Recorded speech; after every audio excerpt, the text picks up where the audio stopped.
बिस्मिल्लाहिर्रहमानिर्रहीम। अस्सलाम वालेकुम स्टूडेंट्स। आज हम इस वीडियो लेक्चर के अंदर लेसन नंबर 45 को पढ़ने जा रहे हैं।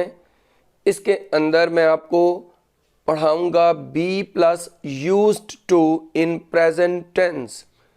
आपने हेडिंग लिखना है be plus used to in present tense lesson number 45। और फिर आपने क्या करना है, नीचे सब हेडिंग लिखना है उर्दू में पहचान। आप इस तरह कीजिए, नीचे उर्दू में पहचान का आगाज़ कीजिए। अगर उर्दू के फ़िक्रे के आखिर में आदि है, आदि हैं, आदि हो या आदि हूँ वगैरह में से कोई एक आए तो फ़िक्रा ज़माने हाल की आदत वाला होता है। हेडिंग लिखिए स्ट्रक्चर्स। अच्छा, अब स्टूडेंट सुनिए, ये मैंने आपको जो हेडिंग लिखवाई है बी प्लस यूज्ड टू, ये क्या है। बात इस तरह है कि हमने जो लेसन नंबर 44 है उसके अंदर यूज्ड टू को पढ़ा। वो यूज्ड टू क्या है? वो पास्ट हैबिचुअल एक्शन या पास्ट रूटीन को जाहिर करता है। लेकिन अभी हम क्या पढ़ने लगे हैं? Be plus used to. देखिए स्टूडेंट्स, यूज्ड टू जो होता है ये पास्ट की आदत या पास्ट के मामूल को जाहिर करता है, लेकिन एक उससे बिल्कुल डिफरेंट चीज़ है बी प्लस यूज्ड टू। इसमें हम लिखते स्पेलिंग USED हैं, लेकिन पढ़ते ऐसे हैं गोया के टी हो, यानी यूज्ड टू। ये वर्ब नहीं है, ये एडजेक्टिव है।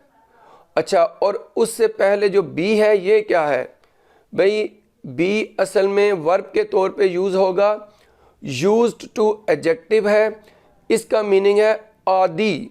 वो जो हम कहते हैं कि वो फ़लाँ काम करने का आदी है, तो बी जो है ये वर्ब के तौर पे यूज़ होगा। लेकिन कैसे यूज़ होगा ये अभी आप स्ट्रक्चर में पढ़ेंगे। अभी पहले देखते हैं उर्दू में पहचान मैंने लिखवाई कि अगर उर्दू के फ़िक्रे के आखिर में आदि है, आदि हैं, आदि हो या आदि हूँ वगैरह में से कोई एक आए तो फ़िक्रा ज़माने हाल की आदत वाला होता है। भाई आपने याद रखना है जो यूज्ड टू था वो ज़माना माजी की आदत या ज़माने माजी के मामूल को ज़ाहिर करता है।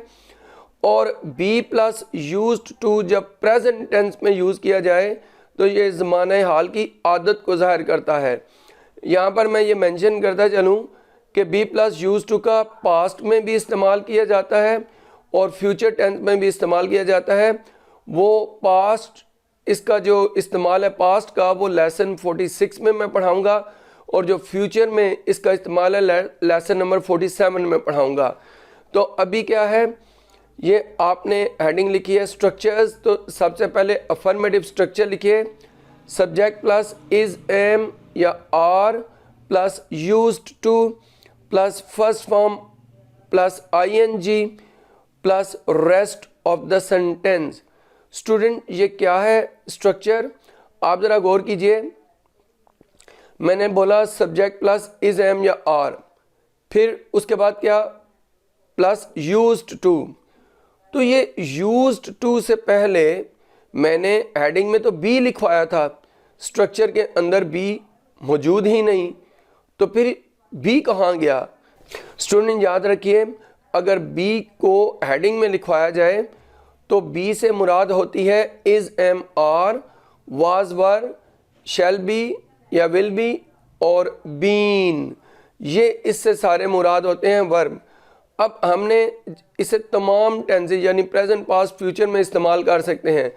जब बी वाली हेडिंग जो होती है उसको स्ट्रक्चर में तब्दील करें, और अगर प्रेजेंट टेंस आप पढ़ रहे हैं उस एक्सरसाइज का, उस स्ट्रक्चर का, उस हेडिंग का, अगर आप प्रेजेंट टेंस पढ़ रहे हैं, उस हेडिंग को अगर प्रेजेंट टेंस में आप इस्तेमाल कर रहे हैं तो बी की जगह इज एम या आर ले लेते हैं। आपने ये याद रखना है। और अगर पास्ट में उसे यूज़ कर रहे हैं तो वाज वर ले लेते हैं बी की जगह।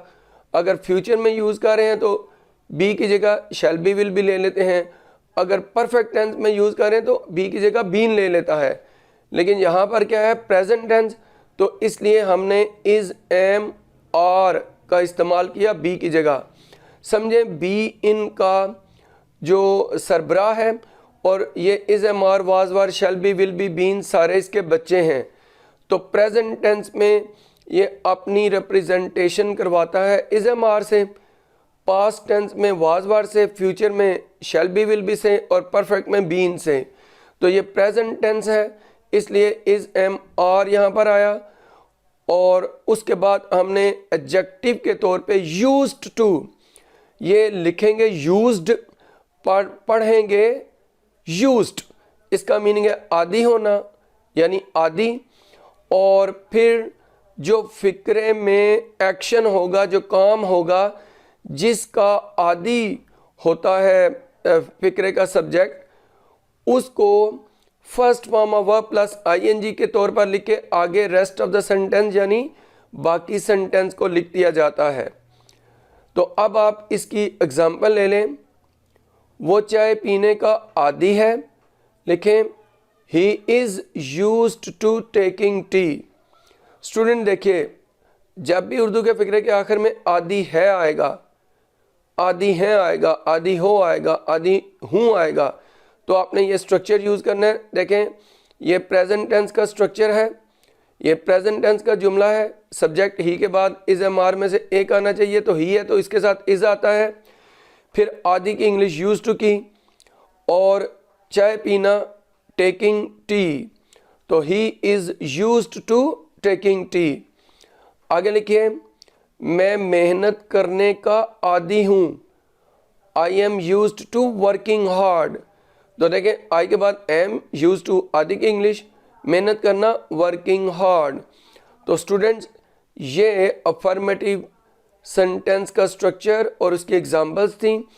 अब आपने नेक्स्ट स्ट्रक्चर लिखना है, नेगेटिव स्ट्रक्चर लिखिए सब्जेक्ट प्लस इज नॉट या एम नॉट या are not plus used to plus first form ING plus rest of the sentence. आप इसकी एग्जांपल लिखें, वो चाय पीने का आदी नहीं है, he is not used to taking tea. देखिए स्टूडेंट सिर्फ इज़ के बाद नॉट आ गया, बाकी और हमने कुछ चेंज नहीं किया, तो ये नेगेटिव सेंटेंस बन गया। मैं मेहनत करने का आदी नहीं हूँ, I am not used to working hard. तो स्टूडेंट्स ये आपने देखा ये नेगेटिव सेंटेंस का स्ट्रक्चर, उसकी एग्जांपल्स। अब आपने इंट्रोगेटिव स्ट्रक्चर लिखना है, लिखिए इज़, एम या are plus subject plus used to plus first form ING plus rest of the sentence plus question mark. तो देखिए ये इंट्रोगेटिव स्ट्रक्चर जो था ये मैंने लिखा। अब इसकी हम एग्जांपल ले लेते हैं। क्या वो चाय पीने का आदी है? Is he used to taking tea. तो स्टूडेंट देखें इज़ सब्जेक्ट से पहले चला गया, शुरू में आ गया, बाकी सारा सेंटेंस वही रहा। आगे देखिए आप, क्या तुम मेहनत करने के आदी हो? Are you used to working hard. तो स्टूडेंट ये इंट्रोगेटिव सेंटेंसेस का स्ट्रक्चर है। अब हमने क्या करना है कि इसकी एग्जांपल्स को समझना है। बस ये है कि सब्जेक्ट से पहले ही, जो फर्स्ट सेंटेंस के अंदर सब्जेक्ट है ही, उससे पहले इज़ आ गया, और सेकंड जो सेंटेंस के अंदर सब्जेक्ट है यू, उससे पहले आर आ गया, और जाकर बाकी सारा जुमला वही लिखकर एंड में क्वेश्चन मार्क लगा दिए, तो ये इंट्रोगेटिव सेंटेंस बन गए। नेक्स्ट स्ट्रक्चर लिखिए, ये डबल इंट्रोगेटिव सेंटेंसेस का स्ट्रक्चर है। लिखिए कि वाई, व्हेन, वेयर, हाउ या हुम प्लस इज, एम या are plus subject plus used to plus first form ING plus rest of the sentence plus question mark. तो student ये वाले जो स्ट्रक्चर की एग्जांपल्स हैं हम ले लेते हैं। ये एग्जांपल लिखिए, वो ठंडे पानी से नहाने का आदी क्यों है? Why is he used to taking a bath with cold water. देखें वाई शुरू में आया, इज़, एम, आर में से एक लगा, फिर सब्जेक्ट पे यूज्ड टू, फिर फर्स्ट फॉर्म आईएनजी, और आगे बाकी फिक्रा यानी रेस्ट ऑफ द सेंटेंस लिख दिया गया। एक और एग्जांपल लिखिए, तुम झूठ बोलने के आदी क्यों हो। इसकी आप इंग्लिश सुनिए, why are you used to telling a lie. तो स्टूडेंट्स ये देखिए, ये इस स्ट्रक्चर से रिलेटेड एग्जांपल्स थी। अब ये स्ट्रक्चर्स और उनकी एग्जांपल्स आपने समझ ली। मैं आपको ये बताता हूँ कि स्पोकन इंग्लिश में क्या डिफरेंस आता है इस एक्सरसाइज को बोलते हुए, इस एक्सरसाइज के सेंटेंसेस को बोलते हुए। भाई बहुत ही छोटा सा माइनर सा डिफरेंस है कि जब आपने नेगेटिव सेंटेंस बनाना है तो इज एम आर के साथ नॉट को कॉन्ट्रैक्शन में ले जाना है, यानी इज नॉट को इजंट, एम नॉट को आरंट। भाई एम नॉट का कॉन्ट्रैक्शन भी आरंट होता है, ये आपने याद रखना है, और आर नॉट को भी आरंट में कॉन्ट्रैक्ट करते हैं। अच्छा, अगर नेगेटिव इंट्रोगेटिव सेंटेंसेस हो तो यही करना है जो मैंने अभी बताया कि इज एम और आर के बाद नॉट को कॉन्ट्रैक्शन में ले जाना है। मैं ये ज़बानी सेंटेंसेस बोलता हूँ, सुनिए। He is not used to taking tea. Students ये जो सेंटेंस है ये रिटन इंग्लिश में तो चल सकता है, लेकिन स्पोकन इंग्लिश में भी यूज़ किया जा सकता है। अच्छा, इसको अगर स्पोकन इंग्लिश में जो प्योरली स्पोकन इंग्लिश है उसमें इस्तेमाल करें तो क्या होगा, इज़ नॉट का कॉन्ट्रैक्शन कर देंगे। कैसे, सुनिए, he isn't used to taking tea. बस इतना डिफरेंस है। अब नेगेटिव इंट्रोगेटिव सेंटेंस की तरफ चलते हैं। Is he not used to taking tea, क्या वो चाय पीने का आदी नहीं है। तो ये तो स्पोकन इंग्लिश में रेयरली चलता है, कभी कभार चलता है, ज़्यादा ये रिटन इंग्लिश में चलता है। लेकिन जो स्पोकन में ज़्यादा चलता है वो क्या है, ये सुनिए। Isn't he used to taking tea, क्या वो चाय पीने का आदी नहीं है। तो इजंट कॉन्ट्रैक्शन शुरू में आ गया इज और नॉट का।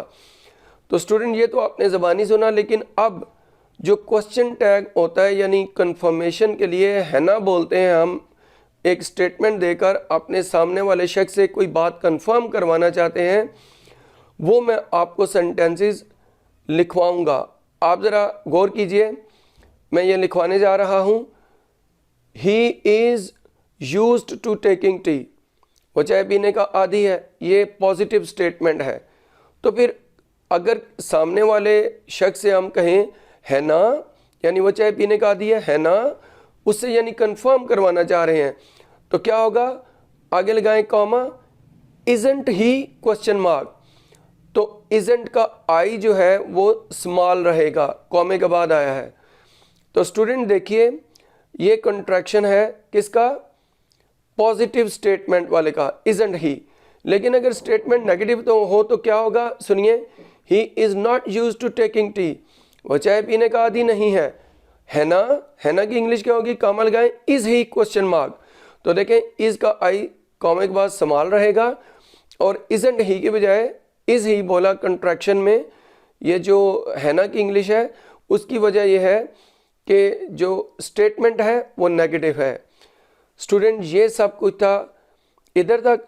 अब हमने क्या करना है कि इसकी एक्सरसाइज के लिए सेंटेंसेस लिखने हैं। आपने लिखना है सेंटेंसेस फॉर प्रैक्टिस।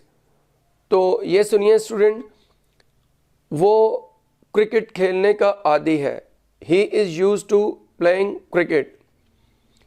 मैं सिगरेट पीने का आदी नहीं हूँ, I am not used to smoking cigarette. क्या तुम गर्मी में काम करने के आदी हो, are you used to working in heat. वो सुबह सवेरे उठने के आदी नहीं हैं, they are not used to getting up early in the morning. वो क्यों सच बोलने का आदी नहीं है, why is he not used to speaking the truth. वो बाग से फूल तोड़ने के आदी हैं, they are used to plucking flowers from the garden. क्या तुम अपना सबक याद करने के आदी नहीं हो, are you not used to learning your lesson. वो नमाज पढ़ने का आदी है। He is use to offering prayer. क्या तुम कुरान पाक की तिलावत करने के आदी हो? Are you use to reciting the holy Quran? Last sentence, माली बाग की देखभाल करने का आदी है। The gardener is use to looking after the garden. Student, ये सब कुछ था इस एक्सरसाइज के अंदर, इस वीडियो के अंदर, इस लेक्चर के अंदर। आपको अगर मेरा लेक्चर पसंद आए, मेरी वीडियो को लाइक कीजिए, शेयर कीजिए, मेरे चैनल को सब्सक्राइब कीजिए। इस वीडियो से इतना ही। अल्लाह हाफिज़।